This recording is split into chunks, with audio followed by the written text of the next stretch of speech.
When the first generation Nissan Murano arrived, it looked like an alien space pod beside body-on-frame SUVs that were so popular at the time. Now we're the 2015 model year, and Nissan is hoping to inject a little bit of that je ne sais quoi styling from the first generation. Is it going to work?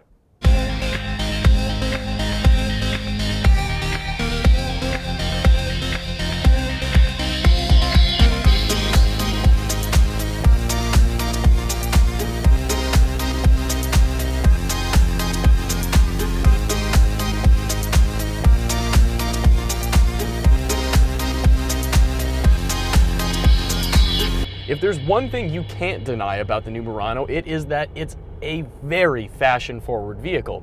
Rather than doing things to the powertrain, Nissan decided to focus on giving it a new design for the third generation that gives it a decidedly more premium look and feel. By now, you might have seen a few of these in traffic. After all, they've been on sale for a few months, and honestly, they're hard to miss.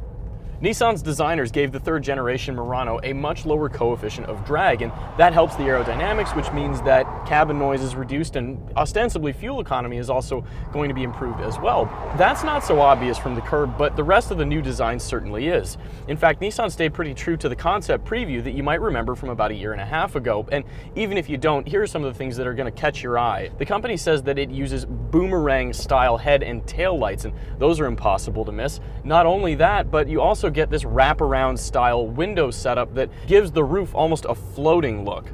Now, like I said a second ago, Nissan really didn't do very much, if anything, to upgrade the powertrain or change it at all. So that means that you still have a 3.5-liter naturally aspirated V6 mated to a CVT in either front or all-wheel drive configurations. So what gives?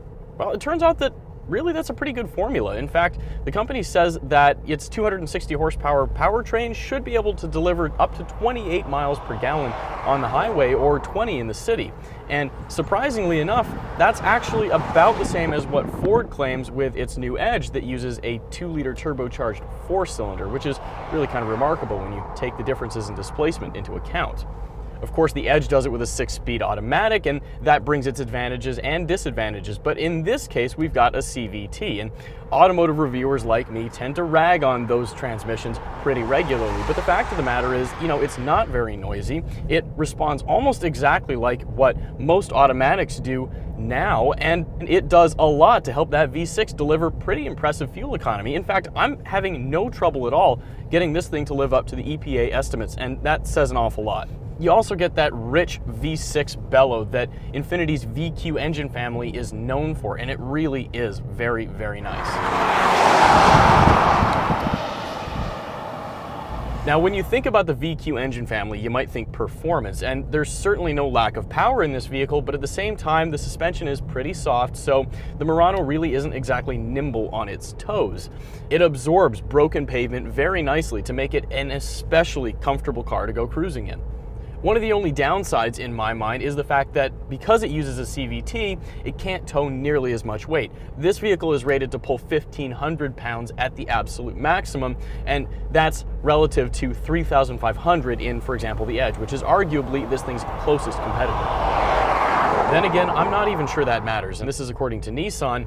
They say that most of the people that buy Muranos tend to be empty nesters or people without kids. So if your kids are off to college and you're driving around with your significant other, this is a very well-suited vehicle because it's particularly comfortable. And apart from the soft suspension, there's a good reason for that.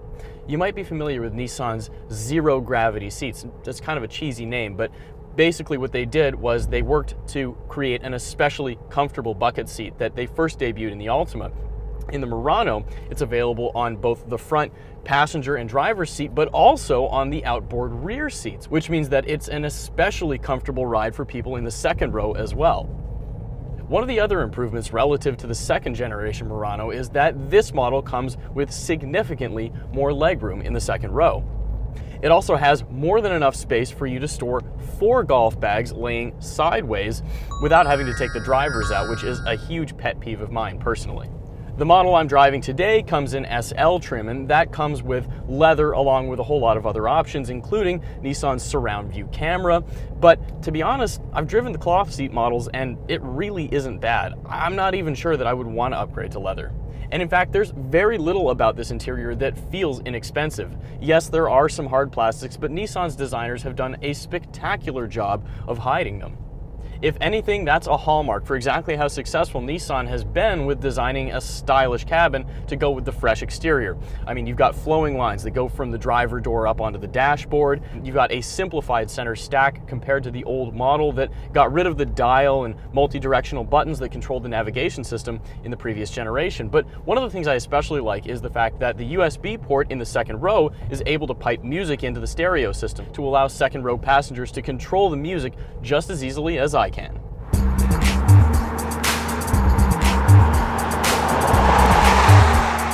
The 2015 Nissan Murano keeps the parts that it did right before while making major improvements to the spots that were starting to seem stale.